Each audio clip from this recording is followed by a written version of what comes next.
Bom dia, boa tarde, boa noite. Eu sou o Guilherme Franco. E eu sou a Natália Almeida. E esse é o Coisa Pública, o podcast do CLP que discute os principais problemas do Brasil e conversa com quem está trabalhando para resolvê-los. O mês de novembro celebra a Consciência Negra, feriado que homenageia Zumbi dos Palmares e inspira a luta e a resistência do povo negro, que historicamente tem sido sujeitos do enfrentamento ao racismo articulado nas diversas esferas da sociedade. As desigualdades raciais no mundo do trabalho reafirmam-se nas ocupações do setor público, tanto em termos de rendimento, como de distribuição entre níveis da administração pública e na distribuição das carreiras. Trazer essa discussão para a pauta pública é urgente para conseguirmos debater ações afirmativas e medidas que garantam a participação efetiva dos negros nos espaços de poder e em todas as esferas do setor público. E para falar sobre esse tema tão urgente, nós convidamos duas mulheres negras com experiência na gestão pública.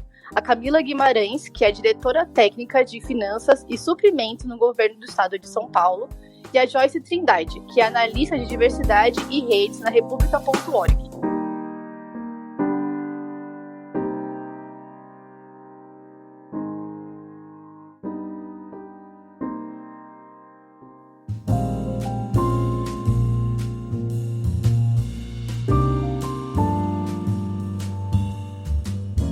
Bom, para começar a nossa conversa, eu vou fazer aquela perguntinha padrão do Coisa Pública.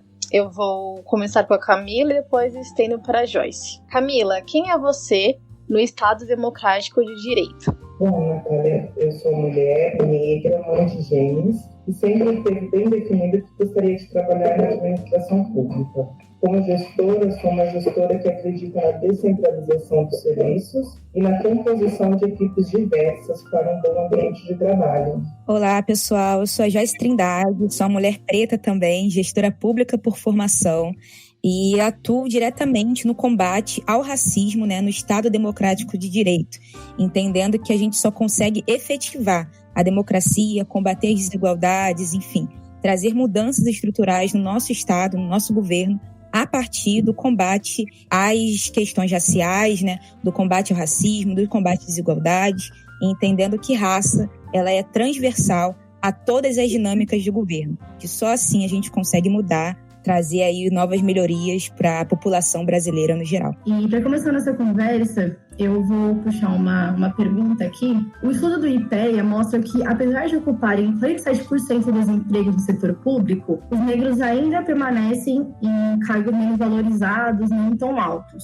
Eu quero saber de vocês qual que é a percepção do porquê isso ainda acontece. Eu acredito que essa percepção ainda existe porque os altos cargos, se a gente for ver, são cargos comissionados, cargos de indicação política. Então, se a gente somos 47% dos servidores, por que esses servidores não ascendem? Então, a gente tem que parar para ver esse percentual. Então, são indicações políticas que não estão vinculadas à representatividade. Se a gente não tem representatividade na política, consequentemente, a gente também não vai ter esses cargos de gestão ocupados por pessoas negras. Eu venho de famílias de servidores, mas que tiveram cargos de gestão, eu sou a primeira. Então, eu sou a primeira por quê? Porque no meu caminho eu tive oportunidades, eu tive pessoas maravilhosas que acreditaram nisso e que tiveram essa visão. Então, o meu gestor que me indicou para o cargo que eu tenho hoje, ele era um homem negro. Então, eu falo que eu sou uma exceção da regra, mas porque eu sempre tive dentro da secretaria pessoas voltadas para a evolução do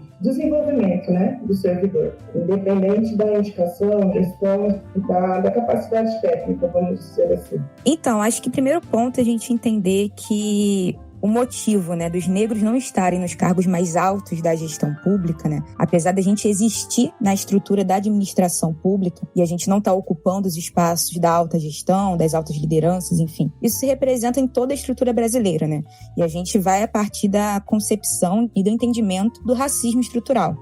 Isso explica todas as demandas, todas as sequelas existentes dentro do nosso país, que inclusive reverbera dentro do Estado, dentro da gestão pública no geral. Então, o primeiro passo é a gente entender que o racismo estrutural, ele existe, não é uma falácia, não é um mimimi, assim como muitos dizem, e sim, ele é estruturante e, por isso, perpassa dentro das políticas públicas, perpassa dentro dos cargos, enfim, em toda essa estrutura. Eu percebo muito que muitas pessoas, às vezes, traz essa reflexão, né? E fala, mas eu não sou racista, ou então basta o servidor público fazer concurso público que ele vai conseguir. Então a gente coloca sempre essa estrutura dentro de um espaço meritocrático e simplesmente ignora a composição social que nós, pessoas negras, estamos imersos, que toda a sociedade no geral está imersa, né? Se a gente for pegar pessoas negras no geral, né, a gente vê que o acesso à educação é defasado, né, o acesso à alimentação básica é defasado. A gente vê que o Brasil recentemente retornou, né, para dentro do mapa da fome. Então a gente está falando de uma desigualdade social que é atrelada diretamente à desigualdade racial, né? E essa desigualdade da base da sociedade, que são as pessoas negras, vai reverberar, consequentemente, nos cargos de alta gestão. E isso perpassa também pelo imaginário social, né? Uma coisa que a gente percebe muito, que, por exemplo, mulheres negras são 26% da população brasileira, né? O maior grupo demográfico do Brasil. Porém, essas mulheres não estão nos cargos da alta liderança, seja da gestão pública, do terceiro setor e setor privado, né? E a gente entende muito bem porque o imaginário social não nos permite adentrar dentro desse espaço, né? As atuais lideranças são, de forma hegemônica, composta por homens brancos, héteros, enfim, esse perfil que a gente já conhece. E essas pessoas não conseguem ver essas mulheres negras como passíveis, né? Como seres pensantes, como seres que podem liderar times, como pessoas que têm capacidade institucional, capacidade de liderança, né? Eles ainda nos veem as mulheres negras como parte daquele grupo social que apenas vai fazer a limpeza das suas casas, que vai ajudar ali na composição familiar, mas que nunca vai poder liderar o seu estado, a sua cidade, enfim, a gestão de qualquer coisa. Só que a gente precisa compreender que o setor público é o espaço que promove a democracia. Então, a gestão pública é o principal propulsor, né, de incidência social, de mudanças democráticas, etc., assim como a gente falou na primeira pergunta.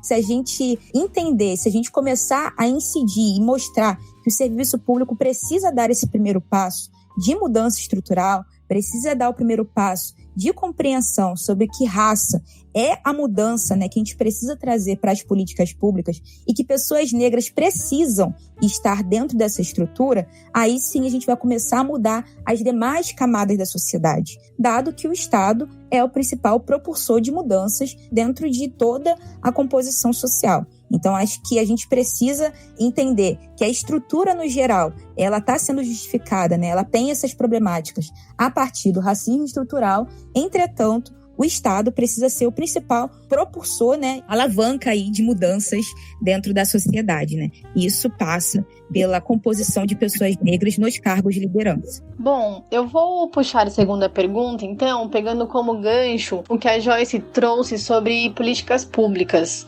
E eu quero saber, na percepção de vocês, como que a falta de negros na construção de políticas públicas impacta diretamente a sociedade.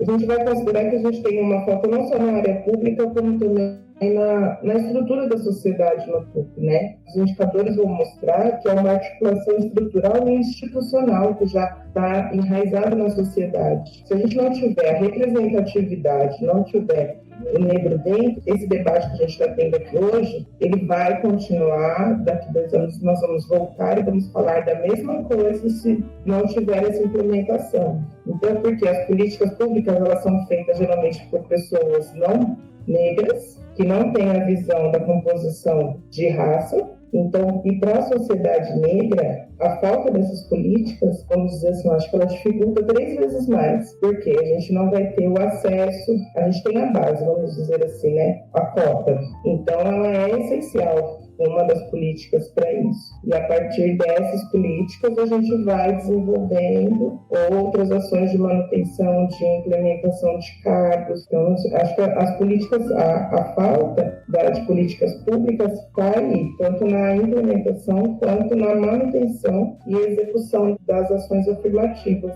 E não entender essas pessoas negras como parte de uma sociedade no geral, a gente não consegue fazer as mudanças necessárias. E isso eu falo muito pela compreensão do quê? Que no caso, a gente percebe muito que nos últimos anos, né, a gente tem melhorado muito nas políticas de igualdade racial, enfim. Entretanto, por as políticas públicas, né, no Brasil não identificarem que raça precisa ser transversal e não apenas uma caixinha dentro de uma secretaria, não apenas uma caixinha dentro de uma coordenação específica sobre igualdade racial, mas sim transversal nas políticas públicas econômicas, nas políticas públicas de saúde, enfim, em todos os eixos. A gente vai conseguir sim fazer as mudanças necessárias para toda a sociedade. Porque a gente desenvolver e melhorar a qualidade da vida da população negra, a gente está impactando diretamente toda a sociedade, sabe? E é isso que a gente precisa entender. Os gestores públicos, no geral, precisam começar a refletir sobre suas ações, né? Não basta aquela famosa frase de Angela Davis, né?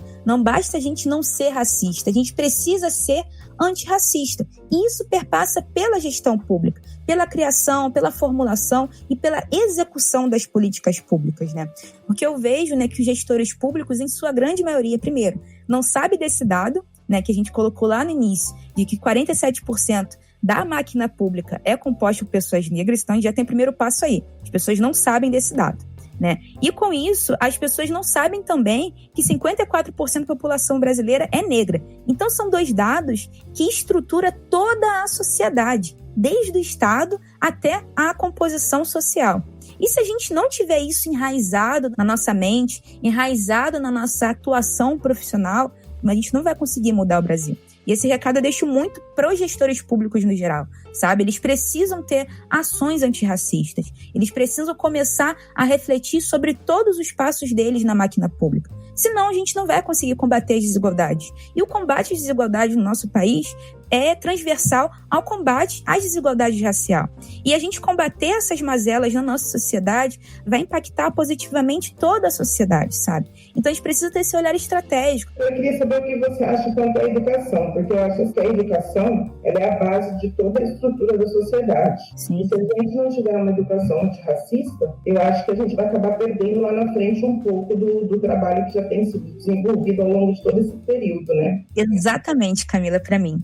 Você tocou um ponto primeiro antes da educação, a representatividade. Você colocou um ponto aí fundamental. Se você não se vê, você não tem perspectiva. Se você não se vê, você não consegue vislumbrar aquele futuro, né? Então é esse um principal ponto. A memória negra, ao longo de toda a construção do Brasil, foi apagada, né? Literalmente projetada pelo governo. Então a gente precisa lembrar que o governo nacional, que o nosso país, ele fez políticas racistas desde lá do início. E da educação, seu ponto aí de transformação, para mim a gente já começa a ver pelas políticas de ações afirmativas na educação pública e no ensino universitário. A gente vê o quanto que isso tem impactado esses últimos 10, 20 anos de Brasil. Então, a educação é o primeiro passo, mas a gente precisa pensar em outras ações afirmativas também para a gente promover essas futuras gerações de pessoas negras que estão saindo da faculdade e estão na procura de emprego. E aí perpassa a conversa, né? Que é a gente entender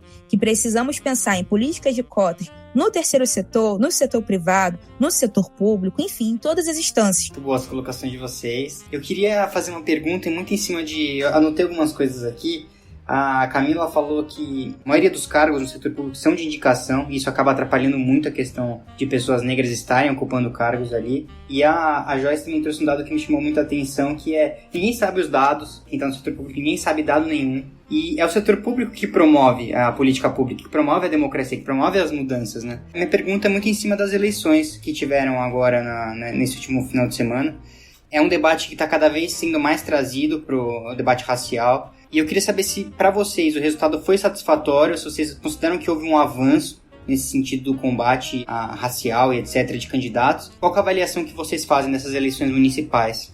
Eu acho que o debate esse ano a gente cresceu bastante, talvez até pela questão da abertura do crédito, da suplementação do fundo eleitoral para candidaturas negras. E se a gente for ver, a gente teve a primeira mulher negra eleita como vereadora em 1968. E esse ano a gente pode contar que eu olhei por cima e nós já tivemos 4. Então a tendência, o que eu almejo e busco é que continuemos crescendo um pouquinho mais aí. Né? Só para a gente poder reforçar que eu acho que isso é primordial e a gente precisa começar a mudar a partir desses novos mandatos que estão entrando agora em 2021. É a gente entender que para a gente combater as desigualdades, para a gente combater qualquer coisa, né, no governo, a gente precisa de dados. Gerar dados, qualificar esses dados, pesquisar esses dados. Em boa parte dos municípios no Brasil, a gente não tem os dados dos servidores públicos, né? A gente não sabe se eles são brancos, se eles são negros,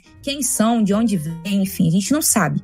E se a gente não sabe de onde vêm as pessoas, se a gente não sabe quem são essas pessoas, como a gente vai combater qualquer tipo de desigualdade? Como a gente vai combater a desigualdade institucional? Então, para mim, esse é o primeiro ponto, em que os próximos prefeitos, né, que os próximos mandatos precisam começar a refletir. Então, a gente precisa começar a discutir mais isso, né? Fazer mapeamento, sim, racial. Existe aí 11 estados na composição nacional que permite, né, que, enfim, tem ali na sua composição as políticas de cotas, porém tem muitos municípios que, apesar dos seus estados não terem as políticas de cotas ali estruturadas, também realizam ações, mas só que a gente precisa começar a disseminar a importância do mapeamento de dados raciais para a gente conseguir efetivamente combater as mazelas por dentro da máquina pública.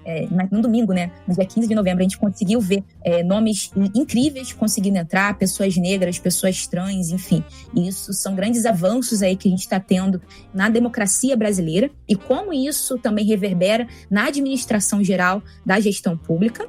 Entretanto, eu acho que ainda muito aquém. Camila, Joyce, foi um prazer tê-las aqui no Coisa Pública. Foi uma conversa muito enriquecedora, um debate muito urgente, muito necessário e tomara que esse debate vá muito além do mês de novembro. Muito obrigada pela presença de vocês, pela oportunidade e até uma próxima.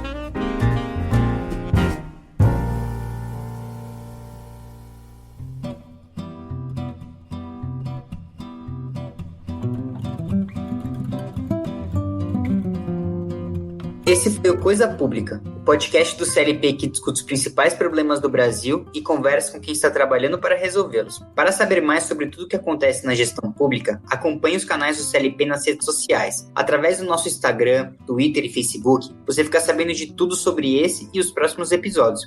Inclusive, você consegue também acompanhar o podcast pelo nosso YouTube. E caso você queira fazer sugestões, contribuir para o debate ou só mandar um oi, pode falar com a gente mandando um e-mail para contato@clp.org.br. Você também pode apoiar o nosso projeto com o valor de só um cafezinho por mês. É só acessar clp.org.br/doacão. O link está na descrição do episódio. Indique esse podcast para os seus amigos, divulgue nas redes sociais e leve essa discussão para mais longe. É isso, até o próximo episódio. Um abraço. Um abraço e até!